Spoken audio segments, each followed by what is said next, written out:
जब जनता होती है परेशान,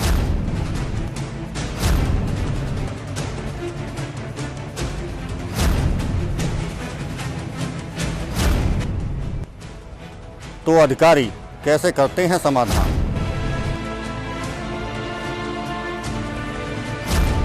जनता लगाती है गुहार,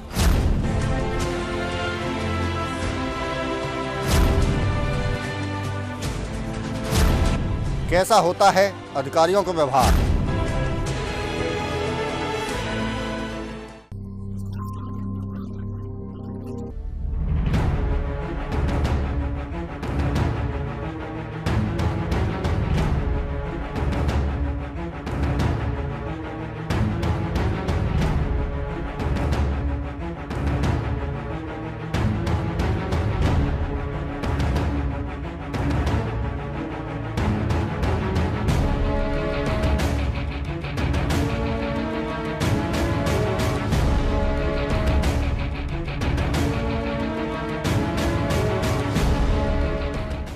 तो हमारे खास प्रोग्राम ऑफिसर ऑन ड्यूटी में आज हम ऐसे अधिकारी से बात कर रहे हैं जिनके ऊपर एक बहुत बड़ी जिम्मेदारी है, और वो जिम्मेदारी है नीमका जेल की, जिला जेल की, फरीदाबाद की। उनसे हम बात करेंगे अपने इस प्रोग्राम में कि जो कैदी हैं यहाँ, उनकी देखरेख किस तरह से होती है। जेल क्या वास्तव में जेल है या सुधार गृह है? क्योंकि कई बार चर्चाएँ होती हैं कि जेल में हर आदमी जानना तो चाहता है जेल के बारे में, लेकिन जाना कोई नहीं चाहता। तो उनके इस जेल के सुपरिटेंडेंट हमारे साथ हैं दीपक शर्मा जी। उनसे बात करेंगे, जब वो इस सीट पर बैठते हैं जेलर की पे, तो उनकी क्या जिम्मेदारी होती है कैदियों के प्रति, और उनसे जो परिवार के लोग मिलने आते हैं उनके प्रति क्या जिम्मेदारी होती है, और क्या उनके पास उनकी शिकायतें होती हैं जिनको वो दूर करते हैं। दीपक शर्मा जी, आपका स्वागत है हमारे खास प्रोग्राम ऑफिसर ऑन ड्यूटी में। पहले तो हम जानना चाहेंगे, जिस तरह से हमारे प्रोग्राम का कॉन्सेप्ट है ऑफिसर ऑन ड्यूटी, आप जब इस सीट पर बैठते हैं तो क्या क्या आपकी जिम्मेदारी होती हैं लोगों के प्रति, और जो जेल में बंद हैं कैदी हैं वो भी एक कहीं ना कहीं परिवार का हिस्सा हैं, उनके प्रति क्या जिम्मेदारियां और उनको क्या सुविधाएं मिलती हैं। तो पहले आप अपने बारे में बताएं, आप कहां से हैं, कैसे यहां तक पहुंचे हैं। मैं सन 2007 में उप अधीक्षक जेल के पद पर सिलेक्ट हुआ था, और 1 जनवरी 2014 को मैं अधीक्षक पदोन्नत होके इस अपने प्रिजन डिपार्टमेंट में हो चुका था, और लगभग मुझे 2 साल हो गए। मैं उसके बाद अधीक्षक जेल फरीदाबाद का मैंने 4 लिया है। बीच में मैं कैथल गया था 8 महीने के लिए, उसके बाद अब दोबारा मैं यहाँ पे तैनात हूँ। दीपक जी, बतौर जेलर जब आप यहाँ बैठते हैं तो जिम्मेदारी बहुत बड़ी हो जाती है, क्योंकि जिस तरह से यहाँ कैदियों की संख्या है वो भी एक बहुत बड़ी संख्या है, तो उनकी ग्रीवेंस भी बहुत ज़्यादा होती होंगी। उनको कैसे, किस तरह की शिकायतें होती हैं जिनको आप निपटाते हैं?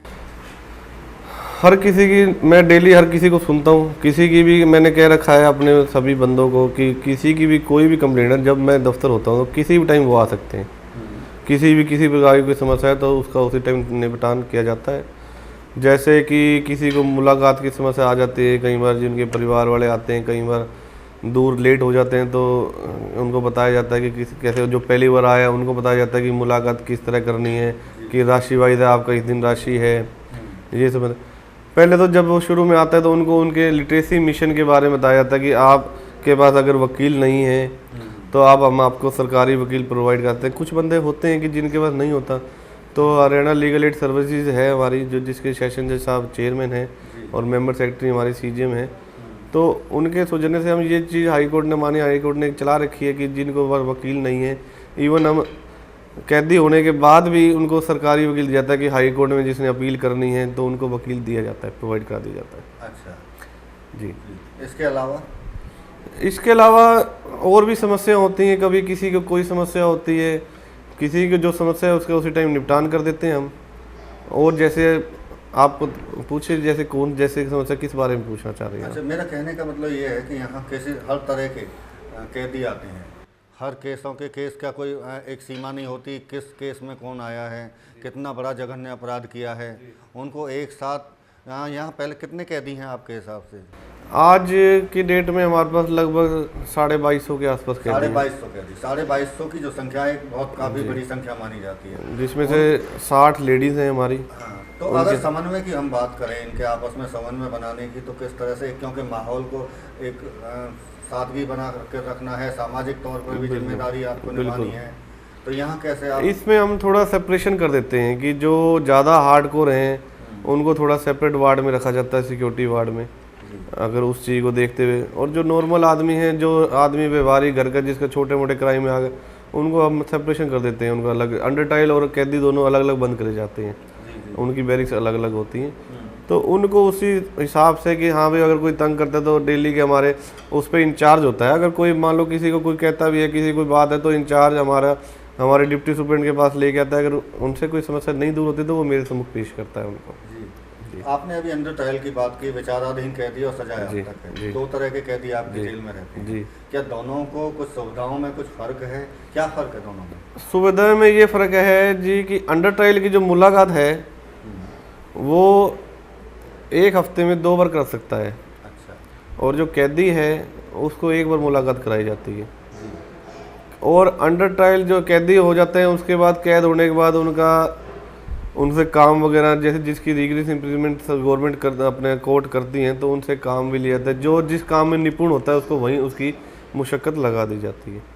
तो फिर हमारे द्वारा जो अच्छा काम करता है उसके अच्छे कंडक्ट पे उसको माफ़ी दी जाती है, जेल अधीक्षक माफ़ी देता है उनको उसके लिए। हर आदमी जेल के बारे में जानना चाहता है, लेकिन जाना कोई नहीं चाहता है। जेल का नाम सुनते ही शायद हो सकता है पसीने आ जाए लोगों को। जब पहली बार कोई कैदी विचाराधीन जब आपके यहाँ पहुँचता है तो एक हो सकता है मानसिक तनाव उसमें बहुत ज़्यादा। उस तनाव को आप कैसे उसके दूर कर पाते हैं, क्योंकि जेल का नाम सुधार गृह भी है। बिल्कुल, अगर हमें ऐसा लगता है कि कोई बंदी है तनाव में जो नया आया है, तो हम उसकी काउंसलिंग करते हैं।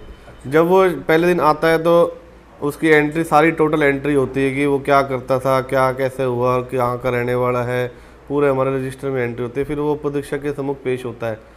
अगर उप अधीक्षक को लगे कि हाँ भी कुछ उसकी घबराहट है या कुछ की, तो उप अधीक्षक द्वारा काउंसलिंग आते हैं। फिर वो मेरे सम्मुख पेश होता है। फिर मेरे सम्मुख पेश होने का अगर मुझे लगता है या मुझसे कोई सवाल करता है या मैं ही उनसे पूछ देता हूँ कि किसी प्रकार की तुम्हें दिक्कत तो नहीं है, तो उसकी काउंसलिंग कर जाती है। अगर उसको घबराहट वगैरह होती है तो उसको समझाया जाता है कि किसी प्रकार की कोई समस्या हो तो आप हमारे सम्मुख आ सकते हो।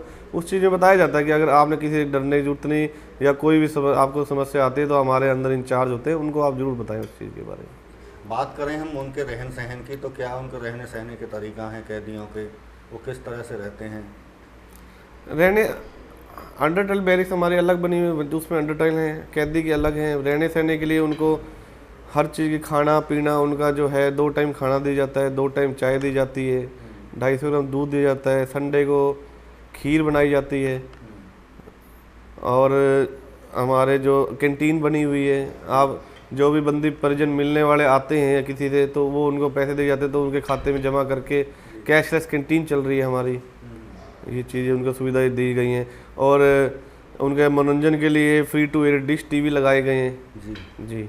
तो इस तरह से कह सकते हैं कि कैदी अगर है कोई तो उसको कोई परेशानी का सामना नहीं करना पड़ता? नहीं, किसी प्रकार की कोई परेशानी का हमारी तो यही कोशिश रहती है कोई सामना ना करना है, कि बिल्कुल जेल ना होनी चाहिए, सुधार घर है इसका नाम। जी। हाँ। तो किस तरह से और क्या सुविधाएं उनको हैं? जैसे हम बात करते हैं कि फैक्ट्री भी उनके लिए। हाँ। एक पुराना दौर था, फिल्मों में देखा करते थे चक्की पीसने, एक शोले फिल्म के डायलॉग भी याद आते हैं कई बार लोगों के। क्या वो जो फिल्मों में हम देखते हैं, क्या वही माहौल होता है जेल? नहीं, ऐसी तो कोई चीज़ नहीं है। बड़ा उनसे स्मूथली काम लिया जाता है, कोई चक्की नहीं है आज के टाइम में किसी प्रकार की। हमारी फैक्ट्री है, उसमें हमने कारपेंट्री सेक्शन लगा रखी है। जो उस काम में निपुण है तो उनको उस काम में लगा दिया जाता है। हमारा टेलरिंग सेक्शन चल रहा है। हमने 3 प्राइवेट पीपीपी कंपनी शुरू करी है मानेसर कारागार के आदेशानुसार। पब्लिक प्राइवेट पार्टनरशिप के तहत 3 कंपनियां जो बाहर से हैं वो हमारे बंदियों को काम दे रही हैं। तो इस टाइम लगभग 40 आदमी जो हैं उन 3 कंपनियों में काम कर रहे हैं। एक जो है हमारा ट्रेडिंग सेक्शन है जो बाहर से हमें उनका जो वर्क दे रहे हैं, और एक हमारा आपका पैकिंग सेक्शन का है कि अपना मटेरियल देते हैं, हम पैकिंग करवाते हैं। एक हमारा लगभग जो खराद का है वो मिस्त्री, उसके हमने आदमी दे रखे हैं। क्या कैदियों के साथ में आपका कोई पर्सनल मिलना भी होता है? रूबरू आपके सम्मुख आते हैं या आप खुद उनसे बैरक में मिलने के लिए जाते हैं? बिल्कुल होता है। किसी की कोई भी समस्या में डेली 1 राउंड तो कम से कम अंदर लगाता ही हूँ।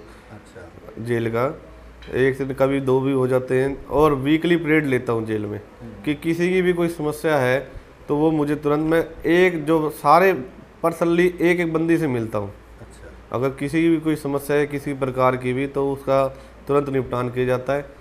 किसी भी कोई समस्या हो जाती है, किसी को मेडिकल पर्पज से समस्या है, किसी को कोई भी समस्या है, किसी को अपने पारिवारिक कोई समस्या है तो मैं उसकी वो भी सुनता हूँ कि हम उसको भी निपटान करने की कोशिश करते हैं। दीपक जी, आप नज़दीक से देखते हैं कैदियों की मानसिकता को, और एक बाहरी लोग हैं उनकी मानसिकता को भी आप देखते हैं। क्या फ़र्क महसूस करते हैं जो जेल में अंदर बंद है उसकी और बाहर वाले की? मानसिकता तो मैं नहीं कह सकता कि मानसिकता सबकी एक जैसी होती है बाहर और अंदर। एक बेचारा किसी कारणवश वो मान लो एक क्राइम करके अंदर आ जाता है तो वो उसकी मानसिकता ये नहीं कि वो चेंज हो जाती है, बस उसको थोड़ा डर होता है। वो आके उसको थोड़ा काउंसलिंग करके उसको समझाया जाता है कि किसी बार कोई दिक्कत हो तो बताओ, अगर ये तो निपट जाएगा, जो आपने करा है उसको एक्सेप्ट करो और उसके लिए सुधार करो। इसके लिए इसका नाम सुधार रखा गया है कि चलो आपने जो भी करा है आप यहाँ पे आप सुधरो और बाहर निकल के फिर आप बढ़िया काम करो और अपनी सोसाइटी में जा सको। सोसाइटी में जाने की आप बात करते हैं तो एक कैदी, पेशेवर के जो कैदी होते हैं, क्या उनमें भी कुछ बदलाव देखने को मिलता है कि भाई हाँ वो भी रहने के बाद में कुछ बदले हों बाहर जाके? मेरे हिसाब से जो ऐसे जो हैबिचुअल क्रिमिनल टाइप आदमी हैं वो लगभग हर जेल में 5 से 10% ही होते हैं। अच्छा। हम उनको भी सुधारने की कोशिश करते हैं कि हमारी तो ये है, अगर हैबिचुअल आदमी एक भी सुधर जाता है तो वही हमारे लिए अचीवमेंट है कि हाँ वो उसने अच्छा, हमने सुधारा उसको कुछ। तो मुख्य धारा में जोड़ने के लिए आपके पास क्या क्या ऐसी योजनाएं हैं जिनसे आप इनको जोड़ रहे हैं कि मुख्य यहाँ से जब निकल के जाएं तो वो एक मुख्य धारा में एक अच्छा जीवन यापन कर सकें? हाँ, हम जैसे ये हमने 3 प्राइवेटशिप कर रखी है। हमने पीछे सेंट्रल गवर्नमेंट की स्कीम थी तो सिंडिकेट बैंक से हमने कई लोगों को प्लम्बर का कोर्स, इलेक्ट्रिशियन टाइप का कोर्स कराया था कि उनको उसके बाद उनको सर्टिफिकेट सब दिए गए थे कि वो बाहर निकल के उनको लोन प्रोवाइड करती थी सेंट्रल गवर्नमेंट से, तो जिससे वो बाहर निकल के अपना छोटा मोटा लोन लेके काम शुरू कर सकें इस बारे में। और जैसे इंडिया विजन फाउंडेशन की तरफ से किरण बेदी जी की जो है फाउंडेशन है, उनकी संस्था ने हमें काफ़ी यहाँ मेजर काफ़ी चीज़ें यहाँ सिखा रही हैं बंदियों के लिए। जैसे कि वो एक पेंटिंग क्लासेस करा रहे हैं, कंप्यूटर क्लासेस का उनके साथ हमारा सहयोग से कंप्यूटर क्लासेस चल रही हैं, और क्रच हमने चलाया है उनसे मिल के, बीच में उनके आते हैं। जूट बैग्स लेडीज़ ट्रेनिंग दी जा रही है। और आपका अपना हमने इग्नो क्लासेस चला रहे हैं यहाँ पे कि काफ़ी बच्चों को उसमें एनरोल कर रखा है कि वो पढ़ के यहाँ से उनको ग्रेजुएशन कराते हैं, 10th कराते हैं। जो अनपढ़ हैं उनको बाहर निकल के कोई जॉब वगैरह मिल सके। जो पढ़ना चाहता है उसके लिए पढ़ाई का भी विशेष ध्यान दिया, पढ़ाई का पूरा विशेष ध्यान है। इस बात को लेकर कितने छात्र हैं या कैदी हैं जो आगे पढ़ना चाहते हैं? आप अपनी तरफ से उन्हें एडमिशन कराते हैं या उनकी इच्छा होती है कि हम पढ़ें? उनकी जो इलिटरेट आदमी होते हैं, हर किसी के हिसाब से, कोई जो बिल्कुल अनपढ़ आदमी है तो उसको 5th में एडमिशन कराया जाता है। जो थोड़ा पढ़ा लिखा, फिर 8th में BPP कोर्स चल रहे हैं हमारे, 10th 12th के कोर्स हैं, कंप्यूटर लिटरेसी क्लासेस चल रही हैं। इस टाइप के हमने कई कोर्स चला रखे हैं। जो आप बताते हैं कि भाई डिग्री हम देते हैं या सर्टिफिकेट उनको देते हैं, तो क्या मायने रखते हैं बाहर की शिक्षा में और यहाँ के में? सर्टिफिकेट तो ये है कि जी यहाँ इनको ये ना लगे कि हम जो कि आगे यहाँ बंदिश में हम कुछ नहीं कर पाते, कि जो मान लो बाहर नहीं पढ़ पाया, किसी कारणवश क्राइम करके आ गया, उसको कोर्ट ने सजा कर दी, तो उसका ये है कि यहाँ पे अब उसका जो टाइम है उसको वो सही तरह व्यतीत करे, अपना पढ़े लिखे और बाहर निकल के फिर दोबारा अच्छी जो सोसाइटी है उसमें जाके कोई काम करे और बढ़िया करे, अपने घर वालों से मिले जाके। अगर कैदियों के खाने पीने की अगर ध्यान दें या उस पर बात करें जी, तो कितनी इनको डाइट मिलती है? खाना क्या पूरा मिल पाता है? बिल्कुल खाना बिल्कुल पूरा दिया जाता है। एक टाइम सुबह दाल मिलती है जो हमारी प्रेस्क्राइब है डाइट, शाम को सब्जी दी जाती है, दिन में 2 बार चाय दी जाती है, 250 ग्राम दूध दिया जाता है, और संडे को इनको खीर देती है। और समय समय पर ओकेजन डे पे जो हमारे मुख्यालय के देशों में बीच में इनको और भी एक्स्ट्रा डाइट वगैरह लड्डू जैसे तो प्रोवाइड करा दिए जाते हैं कोई विशेष व्यवस्था के तहत। अच्छा, इसके अलावा अब हम बात करें उनका तनाव को लेकर, या जो सरकारें सुधार गृह की जो बात कर रहे थे आप, तो इस तरह के कोई मेडिटेशन या कोई योगा या कोई इस तरह की भी कोई? आप योगा के कैंप तो हमने पहले भी चलाए हैं। श्री राम इनका अपने जो हैं हरिद्वार वाले क्या नाम, NGO संस्था की तरफ से चलाते रहे हैं बीच बीच में। अब हमारे DG साहब जब से यशपाल सिंघल जी आए हैं तो उन्होंने पूरे हरियाणा के जेलों को इस चीज़ का है कि जो डेली की इनका योगा सुबह होना चाहिए, बंदियों का मैक्सिमम से मैक्सिमम आदमी इसमें इन्वॉल्व हो, और डेली शाम को प्रेयर होनी चाहिए कि इनके ये तनाव मुक्त रहे जितने हैं, और ये शाम को प्रेयर करें, भगवान को याद करें अपना, और इन बढ़िया तरीके से अंदर रहें और इनका माइंड जो है शांत रहे। तो जो आप योगा की जो बात करते हैं तो इसके लिए क्या ट्रेनर बाहर से आते हैं या इनमें से ही कुछ? नहीं, जो हमने पहले एनजीओ के जो बुलाए थे उन्होंने हमारे कुछ बंदे ट्रेंड कर रखे थे। अच्छा। तो वही ट्रेंड बंदे सभी लगभग बंदियों को कराते हैं। तो अभी इन दिनों तो हमने जैसे लगभग 600 के आसपास, 600 650 तो हमने योगा के लिए इन्वॉल्व करे हैं। अच्छा। और प्रेयर में लगभग 1700-1800 आदमी डेली इन्वॉल्व करते हैं। बात करें हम कैदियों के हुनर की, क्योंकि जिस तरह से आपने बताया कि भी ट्रेनिंग इंस्टीट्यूट ट्रेनिंग दे रहे हैं हम, या उन्हें इग्नू के तहत पढ़ा रहे हैं, कई कलाकारों की भी आप बात, हम पहले भी खबरें इस तरह की आती रही कि कई अच्छे कलाकार भी जेल से निकले हैं, बिल्कुल, या अभी आपके पास हैं, तो किस तरह की उनकी कलाकारी है, कहाँ वो अपना हुनर दिखा पा रहे हैं? कलाकारी जैसे आप, मेरे पास एक ऐसा बहुत अच्छा पेंटर है, वॉल पेंटिंग करता है, कि उसकी कलाकारी अभी हमने पीछे सूरजकुंड मेले में भी अपनी एग्जीबिशन लगाई थी, तो उसमें उसकी पेंटिंग्स लगाई थी, तो काफ़ी हमें हाई कोर्ट जजेस, सुप्रीम कोर्ट जजेस की तरफ से अप्रिसिएशन मिला कि आप इसको सेल के लिए लगाओ। अच्छा। तो हमारा मुख्यालय की तरफ से माननीय कारागार ने भी ये चाहा है कि नेक्स्ट टाइम अगर सूरजकुंड मेले में अगर ये प्रदर्शन लगे तो हम सेल करें, तो हम चाहेंगे कि उसके हुनर को और बार जाके दिखा सके लोगों की। जेलों में सिर्फ ये काम भी होते हैं, ये नहीं कि जो लोग सोचते हैं कि जेल में ये होता है, ऐसी चीज़ नहीं है वो चीज़। अंतर्राष्ट्रीय स्तर पर सूरजकुंड मेला लगा और उसमें पहली बार आपके प्रोडक्ट, जेल के प्रोडक्ट देखने को लोगों को मिले, और सराहा भी बहुत। कौन कौन से ऐसे प्रोडक्ट थे आपके जो वहाँ आपने दिखाए? हरियाणा की लगभग सभी जिलों ने, मैक्सिमम जिलों ने भाग लिया था उसमें, और मुझे माननीय कारागार ने नोडल अधिकारी नियुक्त किया था उस पर। तो इंडिया विजन फाउंडेशन और हमारे सौजन ने मिल के वहाँ पे जो था, उन्होंने उनका तरफ साथ रहा हमारा। हमने जैसे पेंटिंग के लगाए, जूट बैग्स लगाए, जींद की थी पेंटिंग्स थी, करनाल के पेपर बैग्स थे, आपके चॉकलेट, गुड़गांव से चॉकलेट्स थी, नारनौल से कपड़े का आया था हमारे पास, वो हमने प्रदर्शनी करी। सिरसा से हमारे पास आर्टिफिशियल ज्वेलरी का वो आई थी चीज़ें जो हमने डिस्प्ले करी, जिनको सारों ने सराहा।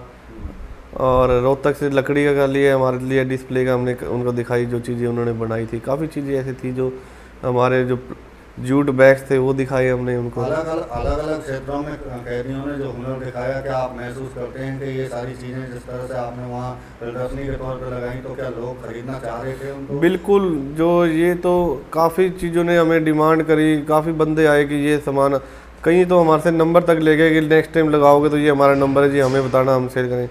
और मुझे ऐसा लगता है कि हमने अगर वहाँ डिस्प्ले करी, जो इनका हुनर है बंदियों का, सारी जेलों के बंदियों का इतना बढ़िया हुनर था, तो हमारे को, मुझे नहीं लगता कि हमारी कोई चीज़ बचेगी जब हम डिस्प्ले कराएंगे वहाँ पे। तो आने वाले टाइम में हम मान सकते हैं कि जो जेल में बने प्रोडक्ट है वो मार्केट में भी दिखाई दें? बाकी इस बारे में माननीय कारागार से जो मीटिंग में है बात करेंगे, अगर उनके आदेश से अगर वो कहेंगे तो ज़रूर इस चीज़। जिस तरह से आप बता रहे हैं कि भी बहुत अच्छा माहौल रहा और आगे लोगों ने चाह रहे थे कि वो खरीदें, तो क्या अगर ऐसी चीज़ें फाइनल हुई या मार्केट में आए तो क्या उत्पाद जो अपने हैं आपके, उनकी भरपाई का? हाँ, उसमें ये है कि हमें ज़रूर प्रॉफिट मिलेगा इस चीज़ का, हमारे इस चीज़ में जो है। बाकी वो डिसाइड करेंगे क्या नॉर्म्स रखने हैं हमने उस चीज़ का, कैसा शुरू करना है, उसका किस हिसाब से शुरू करेंगे, किस उसमें करेंगे, तो कुछ ना कोई प्रॉफिट तो हमारे आएगा ही डिपार्टमेंट को। बताओ, जेल अधीक्षक आपकी जिम्मेदारी कैदियों के साथ साथ में उनके परिवार के साथ भी कहीं ना कहीं आपकी जिम्मेदारी बढ़ती है, क्योंकि उनका मिलने का जो होता है, उनको भी कहीं ना कहीं कोई शिकायत रहती होगी, उनको कैसे दूर करें? नहीं, मैंने तो बाहर जो मेरे मुलाकात पे जो हमारे मुलाजिम, जो मेरे ऑफिसर अधिकारी लगे हुए हैं, नियुक्त हैं, तो उनको मैंने सख्त निर्देश दे रखे हैं, किसी प्रकार की किसी को भी कोई समस्या है तो तुरंत मुझसे मिलवाया जाए, और किसी को मिलने की कोई दिक्कत नहीं आनी चाहिए। जो पहली बार मिलने आते हैं तो उनको हम रूल्स के अनुसार उनसे एप्लीकेशन लेके उनको वैसे ही मिलाते हैं, चाहे उनको राशि का पता होना हो। हमारे जो दर्शक हैं वो जानना चाहते हैं, भगवान ना करे किसी के साथ ऐसा हो, लेकिन यदि होता है तो पहली मुलाकात से लेकर किस तरह, क्या सिस्टम होता है कि वो मुलाकात करें अपने मिलने वाले से? जैसे कोई बंदी आ जाता है, कोई उसका परिवार वाला आता है, तो बाहर हमारे जो आते हैं राशि वाइज, जो हमने बाहर डिस्प्ले कर रखा है उनका। अच्छा। तो बाय चांस उसका उस दिन नहीं होता दिन, तो वो हमारे अधिकारी, लाइन अधिकारी से मिलते हैं, तो लाइन उनसे एप्लीकेशन लिखवा के कि लाइन अधिकारी के आज इनका दिन नहीं, ये पहली बार आए हैं, तो मैं उसको अलाउड कर देता हूँ और उनको फर्दर बता देते हैं कि आपकी ये राशि है, आगे से आप इन राशि वाले दिन आना। और हमने महानिदेशक कारागार अब हर जेल पे इंटरकॉम सिस्टम शुरू हो चुका है। अच्छा। हाँ, जिससे पहले काफ़ी हमारा जो था, पहले तो जंगले वगैरह लगे होते थे तो शोर काफ़ी होता था। अब इंटरकॉम सिस्टम में बिल्कुल भी शोर नहीं होता। हमारा जो है बंदी आराम से अगर 15-20 मिनट उसको मिलते हैं तो वो पूरी आराम से बात कर सकता है। जी, तो एक वक्त हो चला है हमारे खास प्रोग्राम ऑफिसर ऑन ड्यूटी में ब्रेक का। ब्रेक के बाद में हमारे साथ बात कर रहे हैं जिस तरह से दीपक शर्मा जी, नीम का जेल के जेलर हैं। ये जो कैदियों की समस्या थी, उनके समस्याओं का समाधान कैसे करते हैं, उनके साथ साथ में एक जिम्मेदारी है उनके साथ उनके अधीनस्थ कर्मचारियों की और अधिकारियों की। उनकी क्या समस्याएं रहती हैं उसके बारे में बात करेंगे एक छोटे से ब्रेक के बाद।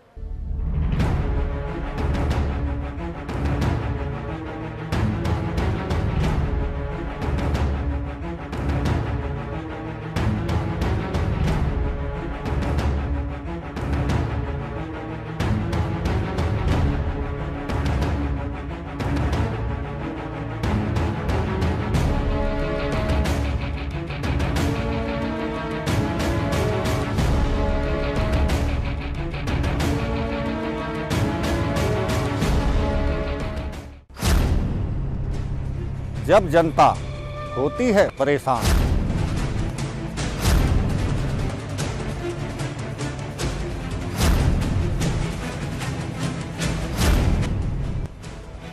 तो अधिकारी कैसे करते हैं समाधान।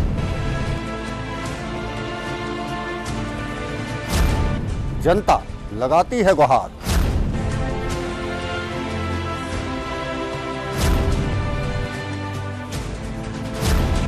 कैसा होता है अधिकारियों का व्यवहार।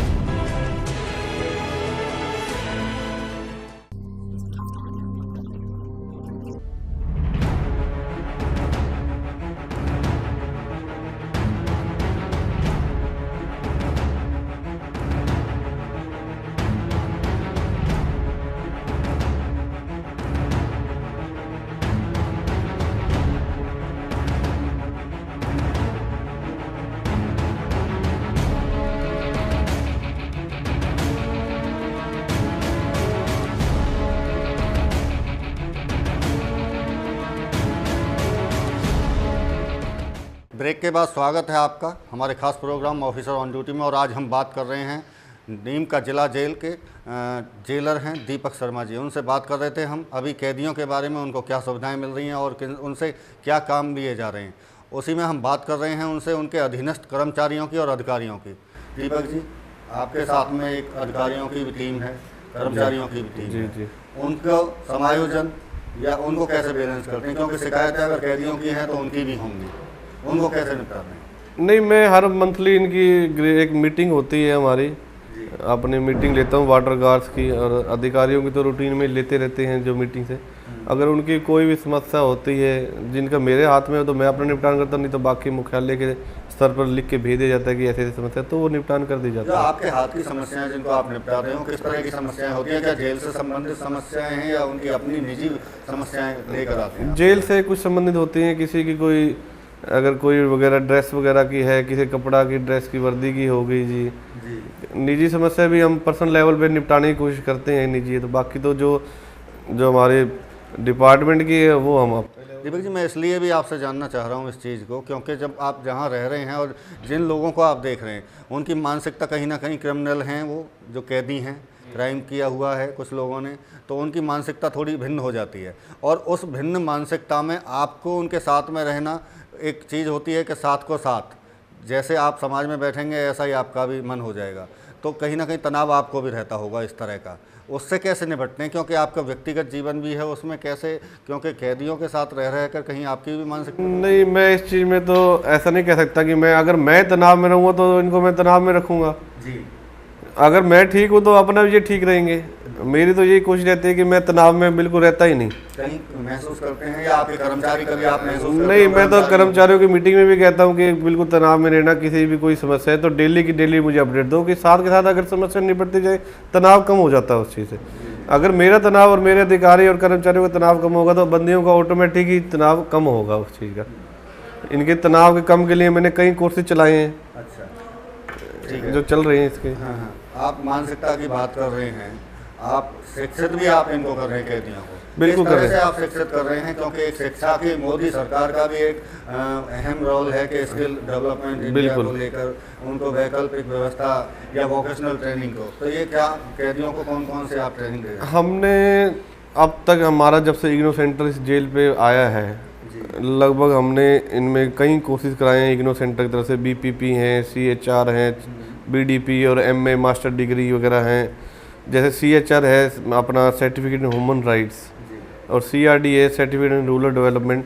अब तक हमने लगभग हमने 552 जो बंदी हैं इसमें अपीड हुए हैं, और लगभग इसमें 396 आदमी पास हुए हैं। और अब भी नए एडमिशन हमारे पास लगभग 82 आदमियों का है। जो हम इनको मोटिवेट करते हैं कि कईयों की इच्छा नहीं भी होती तो भी आप आओ इनमें, कि इस पढ़ो आप, उस चीज़ के लिए इनको मोटिवेट किया जाता है कि पढ़ के आप आओगे। इनकी काउंसलिंग की जाती है, बाहर निकल के आपको इस चीज़ के सर्टिफिकेट प्रोवाइड होंगे तो कोई ना कोई काम मिलेगा या नौकरी मिलेगी आपको। NOAS की तरफ से हमने 10th और 12th की जो क्लासेज हैं अपीड अब तक हमारे 173 अपीड हो चुकी हैं, जिसमें से 75 पास हुए हैं, और नए एडमिशन अभी भी हमारा 35 के आसपास है।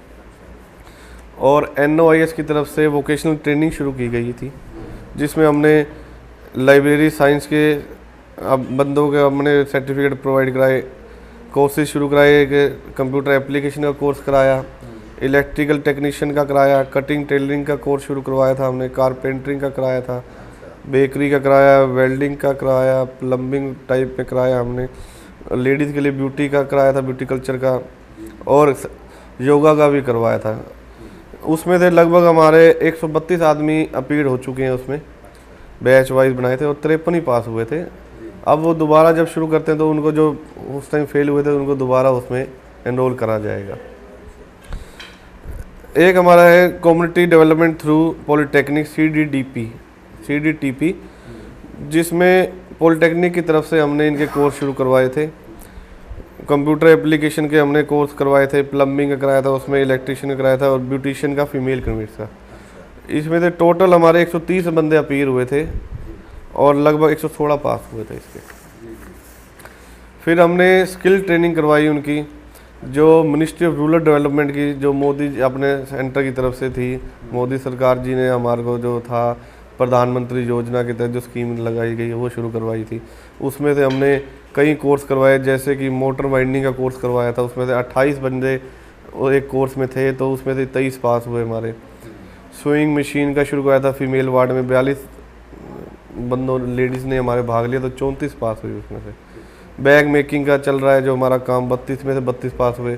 हमने 2 व्हीलर रिपेयरिंग का काम शुरू करवाया, जिसमें 36 में से 33 आदमी उनका प्रैक्टिकल करवा के देखा गया। जो हमारे मान लो किसी प्रैक्टिकल स्कूटर या मोटरसाइकिल ले गए तो उन्होंने रिपेयर करा, तो प्रैक्टिकल काम उनसे पास किया। उसके बाद उनको फिल्टर इंजन का करवाया गया, तो उसके बाद इनको सर्टिफिकेट दिए गए। ये MRD की तरफ से, rural development ministry of rural development की तरफ स्कीम निकली थी कि जो ये करेगा उसको बाहर निकल के, जो बंदा यहाँ से सीख के जाएगा बाहर निकल के, कि अगर उसके पास कुछ पैसा वगैरह नहीं है तो बाहर निकल के लोन, इसको इस सर्टिफिकेट के आधार पर लोन मिलेगा, और जिससे वो अपना नया काम शुरू कर सके समाज में।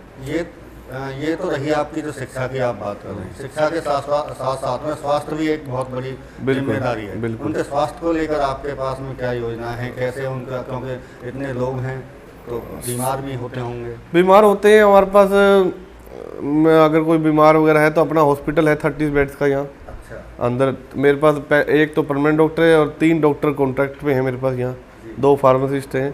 तो किसी प्रकार की भी किसी की कोई स्वास्थ्य समस्या होती है तुरंत उसको यहाँ, अगर यहाँ उनके नहीं होता तो फिर हम आगे रेफ़र करवा के उनको BP या एम्स या सफदरजंग जैसे हॉस्पिटल में उनका इलाज करवाया जाता है।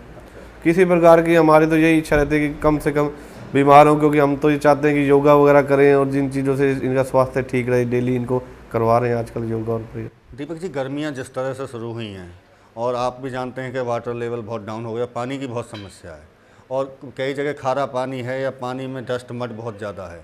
तो ऐसे में इनको जो कैदियों को पानी पीने की क्या व्यवस्था है और क्या करने आप जा रहे हैं? कोई इस तरह से, कोई जिस तरह बाहर हम घरों में आरओ का पानी पीते हैं, क्या इनको भी ऐसी कोई सुविधा मुहैया करा रहे हैं? पहले तो हमारे पास आरओ फिल्टर लगे हुए थे, लेकिन मैंने माननीय विधायक विपुल जी से लास्ट टाइम वो जेल विजिट पे आए थे लास्ट ईयर, तो मैंने उनको रिक्वेस्ट करा कि यहाँ थोड़ी पानी की समस्या रहती है। तो उन्होंने हमारा लगभग आरओ प्लांट जो है काम चल रहा है, शुरू होने वाला है। उन्होंने अपने लेवल पर, मैं उनका धन्यवाद करता हूँ कि सीएम ग्रांट से हमें 7 लाख रुपए दिलवाए, जो पैसे आ चुके हैं और हमारा लगभग काम कंप्लीट है, कभी भी शुरू हो जाएगा आरओ प्लांट। तो इस बार हम ये कह सकते हैं कैदियों को आरओ का पानी पीने के लिए मिलेगा? बिल्कुल, और इनके लिए मैं माननीय विधायक विपुल जी का धन्यवाद करता हूं कि जो उन्होंने आए और मेरी रिक्वेस्ट मानी और बंदियों को मैंने जो उनको कहा उन्होंने तुरंत मेरी बात पे एक्शन लिया उस चीज़ का।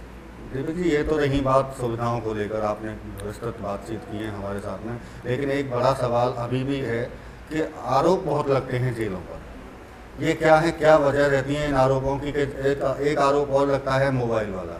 क्या है मोबाइल की समस्या? हम भी अखबारों में देखते हैं, बहुत खबरें छपती हैं कि मोबाइल मिला, क्या वजह रहती है इसकी? ऐसा है जी, हम अपनी तरफ से पूरी कोशिश करते हैं कि अवैध वस्तु अगर जैसे मोबाइल वगैरह मिलते हैं तो कम से कम जाए, लेकिन प्राय देखने में आया कि लास्ट टाइम में पीछे एक मुकदमे हमने दर्ज कराए कि पीछे से जो हमारी यहाँ की पीछे की 4 दीवारी जो नीम का गांव की तरफ से लगती है, वहाँ से कुछ बंदी अपने जो बंदियों के जो जानबूझ के जो 2 यार दोस्त वगैरह वो पीछे से कोई फेंक के जाते हैं, पीछे हमने मुकदमा में दर्ज कराया इस चीज़। क्योंकि कई बार आप मुकदमा दर्ज कराते हैं इस तरह के, तो कोई भी कोई अवैध वस्तु मिलती है तो हमारी तो स्ट्रिक्ट ये कोशिश रहती है कि ना ही जाए।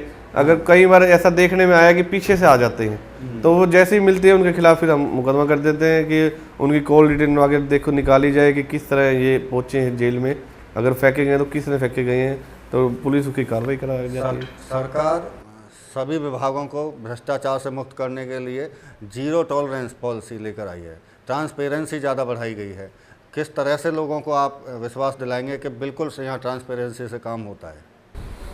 हमें विश्वास दिलाने की जरूरत नहीं है जी, वो तो खुद महसूस करेंगे तभी हम मानेंगे कि हाँ भी उनको ट्रांसपेरेंसी कई चीज़ें आपने इस कैमरा वगैरह लगाए हैं जहाँ थोड़ा सा कैमरे, अब जैसे मुलाकात में हमने जो है छोटी मोटी सिक्योरिटी की पर्पज़ के लेते हुए हमने कैमरे लगाए हैं, जो मेन जगह है वहाँ लगाए। उसको मैं भी वॉच करता रहता हूँ और मेरे डिप्टी सुपरिटेंडेंट भी करते रहते हैं कि कभी भी कोई हमें अगर कोई दिखती है कोई चीज़ ऊँच नीच तो हम उसको तुरंत उसको ठीक करवाने की कोशिश करते हैं। लोगों में एक भ्रम है कि जेल की ईंट ईंट पैसा मांगती है, ये क्या कितना सही है और कितना गलत है जो लोग कहते हैं? जी मैं इस बारे में कुछ नहीं कहना चाहूँगा। ये तो आप अगर आप बाहर किसी से पूछोगे कि अगर कोई ऐसी उनका समस्या, मेरे को तो लगा नहीं कि मेरे आगे कोई ऐसी समस्या आई होगी कि कभी किसी ने ऐसा कहा होगी। जी, ऐसा आपके सामने नहीं आया। एक और मैं सवाल आपसे पूछना चाहता हूँ। एक किदवंती है या अंधविश्वास कहें उसे कि बाहर के लोग जेल की रोटी खाने के लिए बहुत मांगते हैं, क्या है ये अंधविश्वास है, क्या है? देखो जी, इस बारे में तो मैं कुछ नहीं कह सकता। जिसने जो उनको कहते हैं आते जरूर हैं कि बीच बीच में आते रहते हैं। जेलों में हमने खबरें भी छपी हैं इस तरह की, नोएडा की एक जेल है वासना, वहाँ भी रोटियाँ बिकती हैं, ये क्या अंधविश्वास है? नहीं, हम बेचते तो नहीं है रोटियों को, लेकिन हम कोई किसी को आ जाता है तो रोटी वगैरह जो है अंधविश्वास, तो जो ये अब कौन उनको कहता है कि पंडित कहते हैं कि बताते हैं कि जो उनके कष्ट। मैंने एक से पूछा, एक दिन आया ऐसा कोई, अच्छा, तो मैंने उसे पूछा कि आप किसने कहा? बोला जी मैं किसी पंडित से मिला था, तो मुझे पंडित जी ने कहा कि उसके ऊपर कोई या तो केस हुआ नहीं था, बोला या हो जाएगा, पहले ही कह लो कि आपके कष्ट टल जाएंगे, ऐसे इस बारे में ऐसा कुछ था।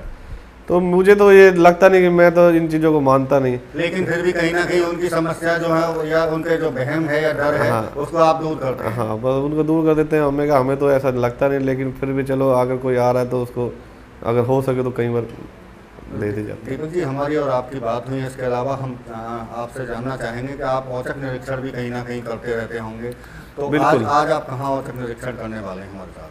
आज मैं औचक निरीक्षण अपने मुलाकात देखूंगा कि जो मिलने वाले परिवार से आते हैं, अगर किसी कोई एकदम औचक निरीक्षण ये होता है कि कई बार वो नहीं भी मिल पाते तो उच्च निरीक्षण क्या पता किसी ने कोई समस्या हो तो एकदम मेरे को बता देंगे कि मैं देखूंगा, मुलाकात का आज चेक करूंगा मैं उसको। तो ये हैं हमारे साथ दीपक शर्मा जी, जेलर हैं, जो बात कर रहे हैं। और औचक निरीक्षण के लिए हम चलेंगे उनके साथ में, क्योंकि बाहर के लोग जो मिलने के लिए आते हैं उनकी भी समस्याओं को वो जानने की कोशिश करेंगे वहाँ। और हमारी जिस तरह से यहाँ विस्तृत बातचीत हुई है कैदियों की समस्याओं को लेकर या उनके अधीनस्थ कर्मचारियों को लेकर, उन पर उनसे विस्तार से चर्चा हुई है।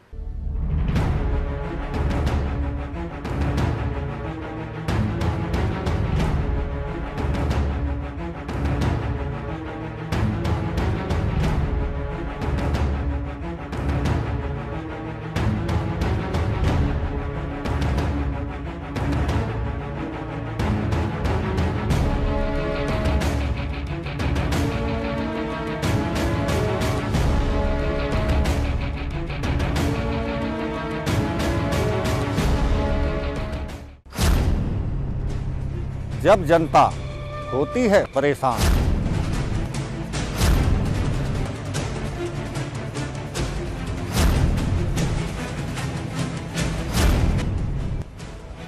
तो अधिकारी कैसे करते हैं समाधान।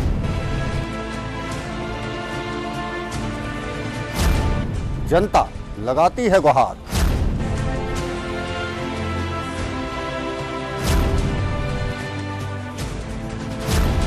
कैसा होता है अधिकारियों का व्यवहार।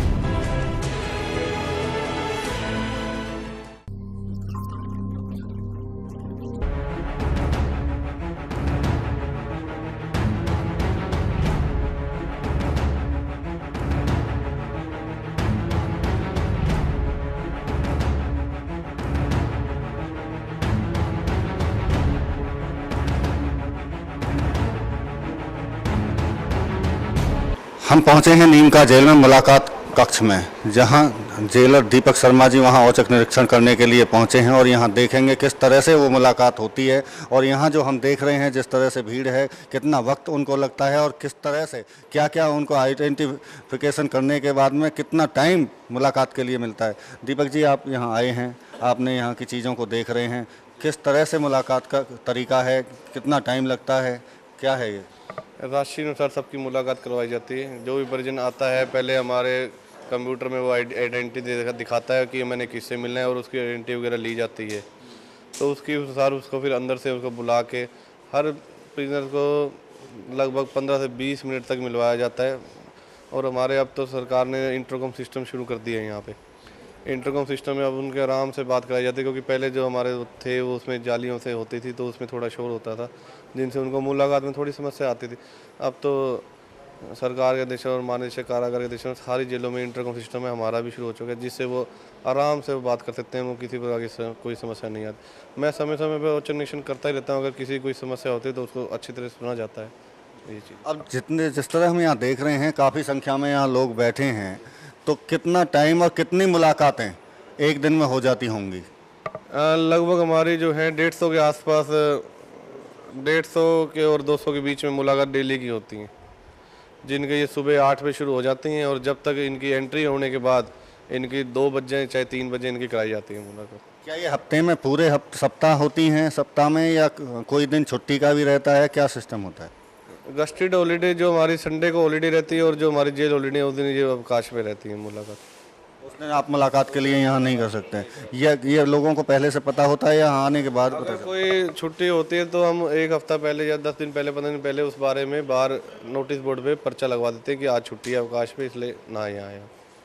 तो ये थे हमारे साथ दीपक शर्मा, नीम का जेल के जिला जेल के सुपरिटेंडेंट हैं। और उनसे हमने अपने खास प्रोग्राम ऑफिसर ऑन ड्यूटी में जाना है उनसे कि किस तरह की समस्याओं को लेकर वो लोगों की जो समस्याएं या कैदियों की समस्याएं उनको निपटाते हैं। तो आज इस हफ्ते एक अधिकारी से हमारी मुलाकात हुई, अगले हफ्ते किसी और अधिकारी से बात करेंगे अपने खास प्रोग्राम ऑफिसर ऑन ड्यूटी में। नमस्कार।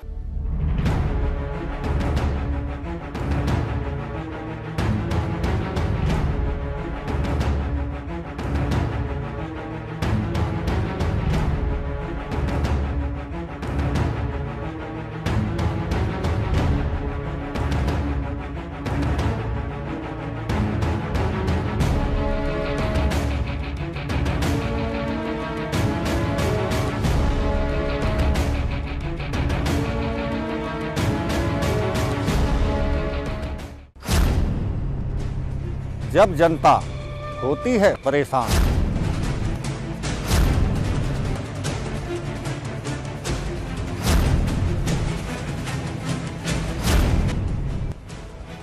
तो अधिकारी कैसे करते हैं समाधान।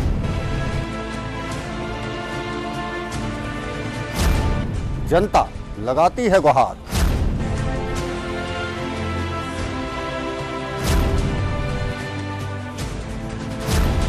कैसा होता है अधिकारियों का व्यवहार।